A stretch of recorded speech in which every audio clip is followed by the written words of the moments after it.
Chapter 10. The Dead Spaces. Zelphi. 4 BY. Darkness fell over the dust flats, and the arid night winds rustled the leaves of the blathroots. Lynn walked the perimeter, activating the security sensors and shutting down the daytime irrigation systems. Ezra had not returned in the afternoon following his meeting with the Grand Admiral, and Lynn, feeling a twinge of concern, gazed toward the Chimera, wondering about his friend. Ezra had spent the night on the Chimera a handful of times in the past, but Ezra's preference for the openness of the fields was well known. Ezra had given him no indication that he would not be returning, but knowing that Harthards would soon be on the prowl, Lynn thought to himself, "You're on your own, Easy." Worst case, Ezra would shiver in the cold, while Lynn took his time getting out of bed. That'll teach him, Lynn thought, irritated. As Lynn spared a final glance at the Chimera before turning in, he felt an uncomfortable shiver pass through his neck. Suppressing the shiver, he turned away to his shack to settle in for the night. Ezra leaned into the alcove at the sound of approaching footsteps and muted speech. Peering around the corner, he saw a pair of officers passing by, but he could not sense any sign of awareness or alarm in either. He pulled back into the alcove, allowing them to pass down the corridor and out of earshot as they moved toward the mess. After they passed, Ezra ducked back into the corridor, hurrying down the brightly lit, unnaturally clean halls as his ears strained for the sound of approach. He passed a side corridor leading off to the mess, and he heard the distant rumble of conversation as most of the ship convened for the evening meal. He paused, straining his senses, and he found a familiar, icy, constricted presence within the mess, eating his evening meal. He jogged away from the mess toward the lift, and he swiped the card he had snagged from the locker room. The lift opened, and he entered, keying the code for the penultimate floor. The lift shot upward, and Ezra fidgeted with his card as he waited impatiently for the lift to reach its destination. After a short eternity, the door opened, and Ezra peered cautiously down a pair of dimly lit empty hallways. Directly ahead, a pair of death troopers stood on either side of the door. They both stiffened as Ezra approached. The trooper on the right called out, "Bridger, this is a restricted section. The Admiral has not granted permission for you to be here." "What? He didn't tell you?" Ezra asked, nonplussed. "Call the Admiral," the other trooper ordered. "You don't need to call the Admiral," Ezra said, waving his hand. "I don't need to call the Admiral," the first trooper responded serenely. The second trooper stiffened, then barked, "I know what you're doing," as he reached for his comlink. "You will relax and take a seat on the floor," Ezra said, waving his hand at the second trooper. The second trooper relaxed, and he set his rifle on the floor before settling into a cross-legged posture. The first trooper remained standing, and Ezra waved his hand a third time, saying, "You will use your key card to open the door." "I will use my key card to open the door," the trooper confirmed. The trooper swiped his key card, and the door slid open, revealing the dimly lit chamber in which Thrawn spent the bulk of his time plotting, studying, and meditating. The artwork holograms had vanished, leaving only a handful of original pieces, an ancient Jedi mask and a fragment of concrete wall adorned with the orange symbol of a phoenix. Ezra stopped before the fragment and gazed at the symbol. Up close, Ezra could see the flecks of paint around the symbol, as well as the strokes where Sabine's spray brush had moved. Ezra ran his finger over the edge of the painting as a disorienting sense of numbness swept over him. He stepped back, imagining that Sabine was there, watching and worrying over what might happen next. "I'm coming, Sabine," Ezra whispered, before turning away from the painting and walking over toward Thrawn's desk. Ezra knelt, activating his wrist device to run a security scan. He held his wrist in the air, hesitating to activate the scan as he contemplated the betrayal he was about to commit. The image of Ahsoka, promising she would find him, flashed through mind again, muting his reservations. "Not if I find you first," he thought, smiling to himself. His reservations forgotten, he coded his wrist device to scan for security measures, and to Ezra's surprise, the scan came up negative. Seriously, he thought to himself, marveling that Thrawn was so confident in his death troopers as to leave his belongings unsecured.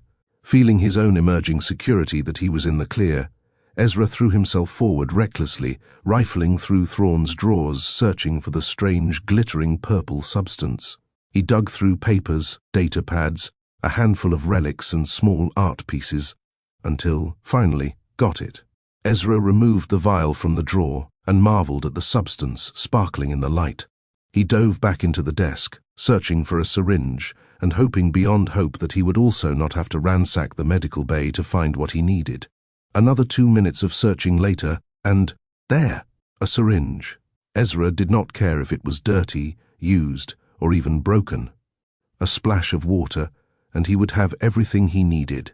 Looking for something, called a cold, silky, measured voice from the end of the chamber. Ezra whirled around, vial and syringe in hand, and he tensed at Thrawn's silhouette framed in the doorway. A wave of shame and fear flooded Ezra, and reflexively, he reached for his lightsaber. His hand stopped before gripping the weapon, but the gesture was not lost on Thrawn. Thrawn strode across the room with the 2 death troopers who had guarded the door marching behind him. "I warned you about the effects of this substance. Once again, you have failed to heed my guidance," Thrawn accused coldly. "Actually, I'm not really sure you did," Ezra retorted, defensively. "I have not betrayed any trust, Ezra," Thrawn said, his voice icy, "which is far more than I can say for you." "Well, nothing wrong with doing a little more navigation plotting, right?" Ezra laughed, trying to sound nonchalant. "Put it down, Ezra," Thrawn said. "Please do not force the death troopers to subdue you." "That's a good joke," Ezra scoffed. "As you are still recovering from the earlier dose, your abilities are compromised," Thrawn warned, as he came to a stop several meters ahead of Ezra. The death troopers stopped on either side, and they raised their blasters to the ready. "Again, I implore you. Put the vial down." Ezra looked down into the vial in his hand, feeling the burning desire exploding in his body. An entire galaxy's worth of brilliance, beauty, ecstasy, and power sat in the palm of his hand. He glanced back up at the Admiral, who reached his hand out, inviting Ezra to hand the vial over. Ezra locked gazes with the Admiral, noting his angry, constricted expression. The death troopers raised their weapons, prepared to fire stun blasts. Ezra's shoulders slumped as he hung his head. He stepped forward, and before reaching Thrawn, he held the vial out. As Thrawn reached forward, Ezra thrust his free hand forward, sending Thrawn and the 2 troopers sprawling backward. Ezra leapt over them, stumbling as he failed to stick his landing. The troopers scrambled to their feet, and Ezra broke into a run toward the chamber door. He heard the thwap of a stun blast, and he ignited his lightsaber, waving it behind him to deflect. Seconds later, he had charged out of the chamber, racing toward the lift in high spirits. Ezra stepped off the speeder bike outside the cave, gazing back across the valley at the searchlights scouring the grounds around the Chimera. A trio of TIE fighters streaked across the valley, heading to the peaks to the north of Ezra's position. Ezra pushed the bike into the shadows at the mouth of the cave. A beam of light passed over the ground outside the cave, and Ezra, realizing that it would not be hard to detect the bike if the Imperials took a closer look, pushed the bike further into the depths.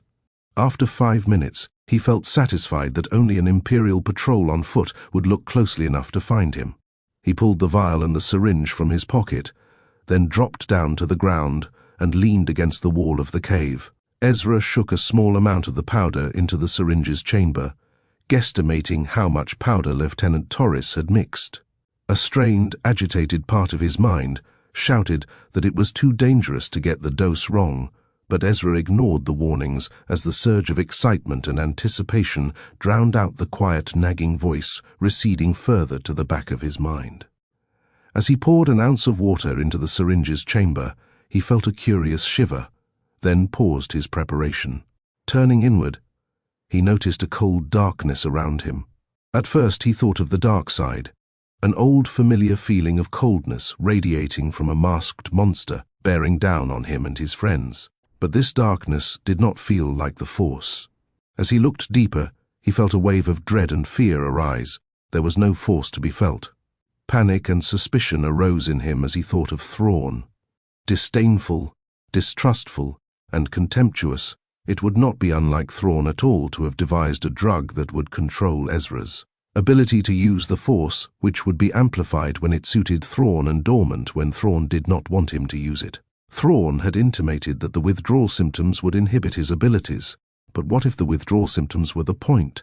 What if Thrawn was trying to find a way to control him now that the Chimera was nearly ready to leave the planet and return to the galaxy? It would be just like Thrawn to use his powers, then neutralize him once he had served his purpose.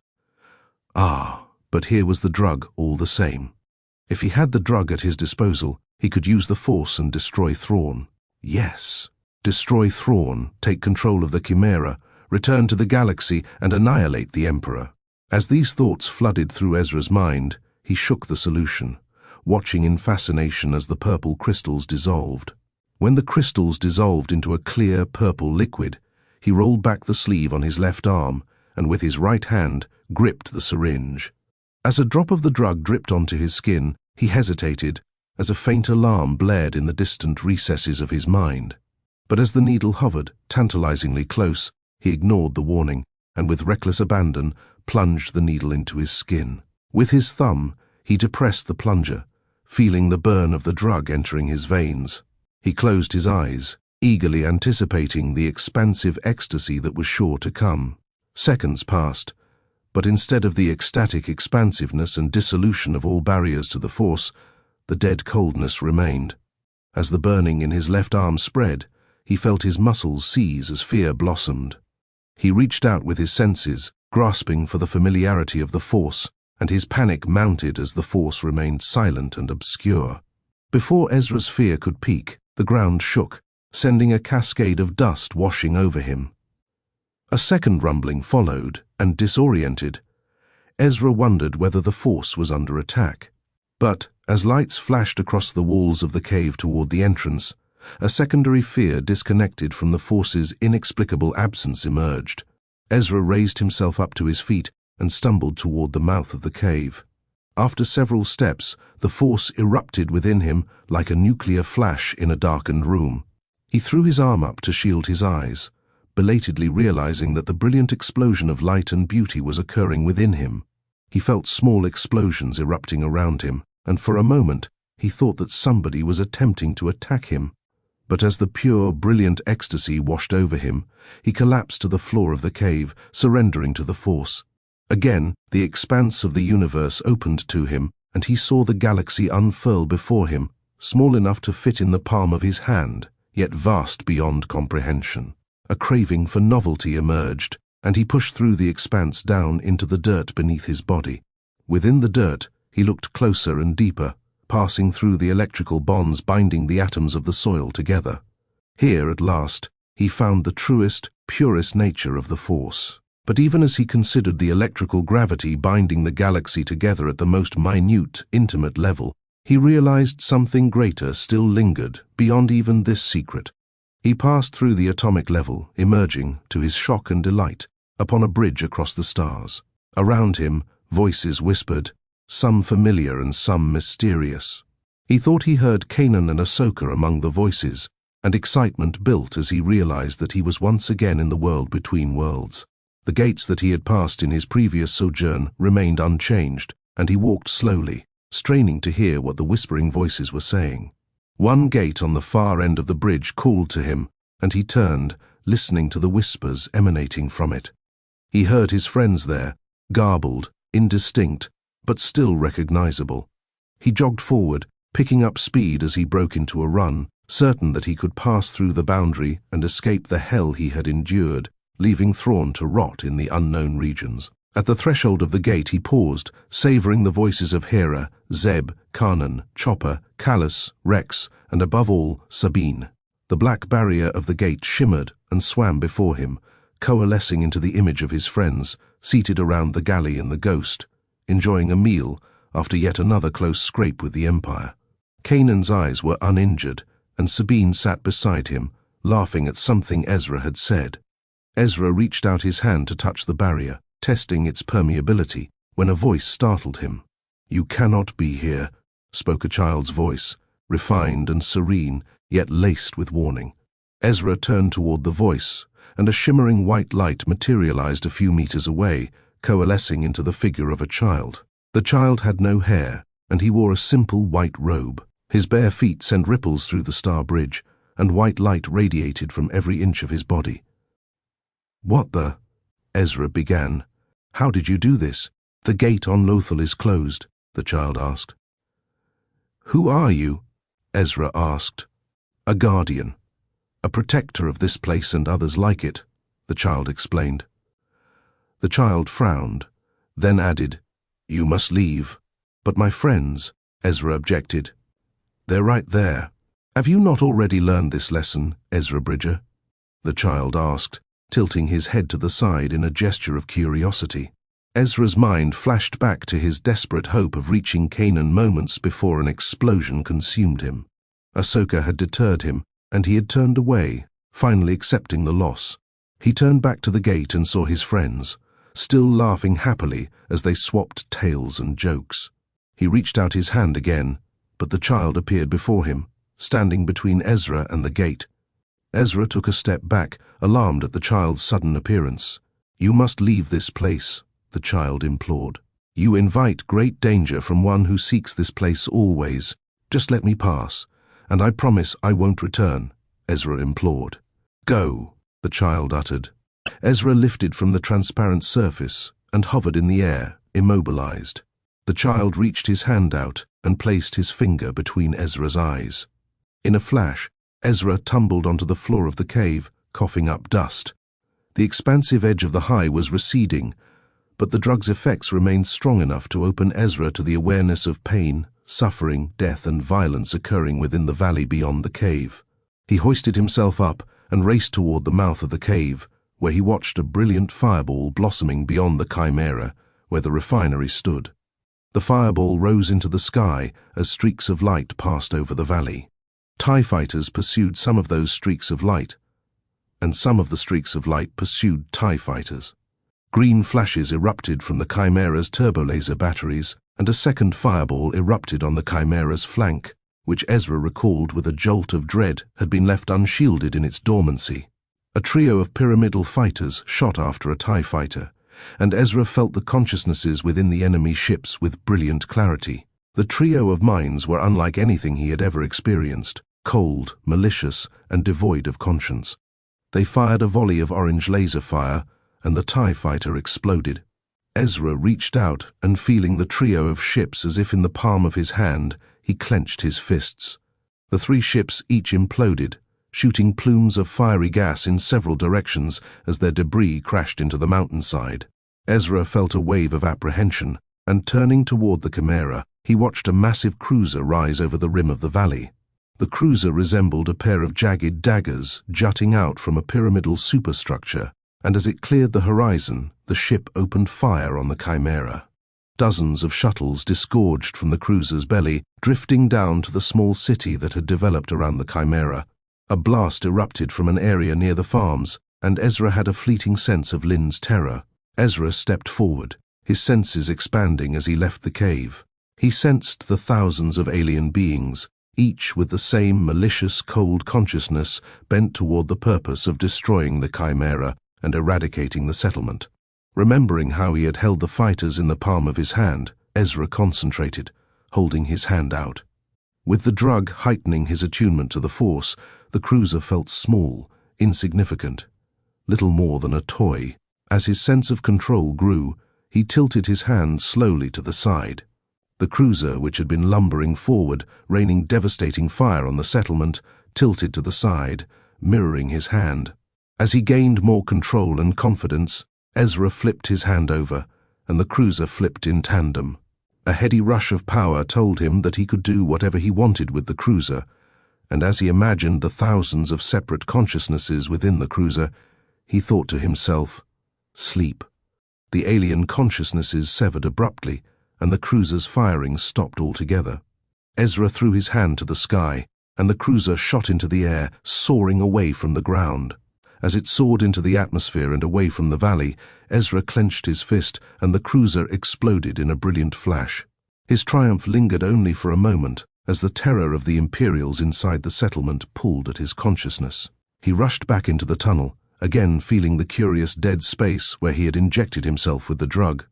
He kicked on the speeder, then jammed the throttle, sending the speeder shooting out of the cave at top speed. Explosions rocked the mess as Grysk soldiers stormed in, firing their blasters and swinging their scythes through the retreating officers. Squadrons of stormtroopers rushed in past the fleeing crew, taking cover positions and opening fire. The exchange lit up the mess, with the counters and food buffets exploding as blaster bolts ricocheted. Stormtroopers and Grysk soldiers alike collapsed onto the ground, struck by bolts of concentrated energy. Orange bolts and red bolts crossed, and the red bolts gradually reduced until subsiding altogether. With the opposition dead and wounded, the Grysk forged ahead. A captain dressed in copper armor with a helmet covering half of his head stepped forward to the front of the formation, a vibrating scythe in his hand. The captain pointed his scythe ahead, and the company stalked across the mess, decapitating the injured stormtroopers as they passed through toward the lift. The commander and several of his lieutenants entered the lifts, while the remainder of the company charged down the corridors, trading blaster fire with fleeing Imperials. Ezra gunned the throttle, and the speeder blasted past the barriers of the farms. The fields were aflame, with smoke and fire rising into the night sky. Ahead, he saw his quarters next to Lynn's building, both of which burned. Ezra's could not sense his friend, but given that Lynn was a stormtrooper, Ezra hoped that Lynn had suited up to meet the threat. A wave of guilt, shame, and fear washed through him, and the brilliant clarity of the Force darkened, assuming an infrared, agitated quality. He shot forward through the burning settlement, then feeling the power welling within him, leapt from the speeder, somersaulting onto the body of the Star Destroyer. Flames burned from the bridge superstructure, and Ezra raced toward it, leaping and jumping up the various levels, dodging blasts from the Chimera's turbolaser batteries. Thrawn ducked behind his desk as an orange blast slammed into the wall behind him. A second blast tore through the fragment of wall adorned with an orange phoenix, and Thrawn felt a twinge of annoyance that his assailants would damage the artwork amidst the anger and betrayal lurking beneath his military poise. He raised himself, firing several blasts into the Grysk lieutenant firing from the door, and the death troopers on either side of his desk fired back as well, dropping the lieutenant and the soldier behind it. "Sir, we're being overrun. What orders?" A panicked voice spoke before a burst of static eclipsed the request. Thrawn raised himself again, firing into the doorway. The Grysk had fallen back, and in the quiet he knew to anticipate that a heavier weapon would soon be arranged. "Take cover!" Thrawn shouted moments before a heavy blaster erupted from the doorway, blanketing the walls with orange energy. One of the death troopers had been slow in ducking, and a blast tore through his abdomen, dropping him to the floor, motionless. A blast sent fragments of desk exploding into the wall behind Thrawn, and he felt a stinging sensation on his temple. He reached his hand up and felt a warm liquid coating his fingers. The death trooper stood, opening fire. He squeezed off 2 blasts before the orange blaster bolt seared through his chest. Thrawn crouched, anticipating that his end was near. He felt a curious absence of fear, a sort of cold void where only disappointment lingered. But before he felt the searing pain of concentrated energy tearing through him, the blaster fire stopped abruptly, leaving the room eerily quiet. A familiar buzzing sound, followed by a horrible guttural screaming, followed, and several thumps preceded another burst of silence. Thrawn peered over the edge of his shattered desk to see the green glow of a lightsaber in the darkness, a silhouette framed in the door. The silhouette stood unnaturally still, and Thrawn called out, "Bridger!"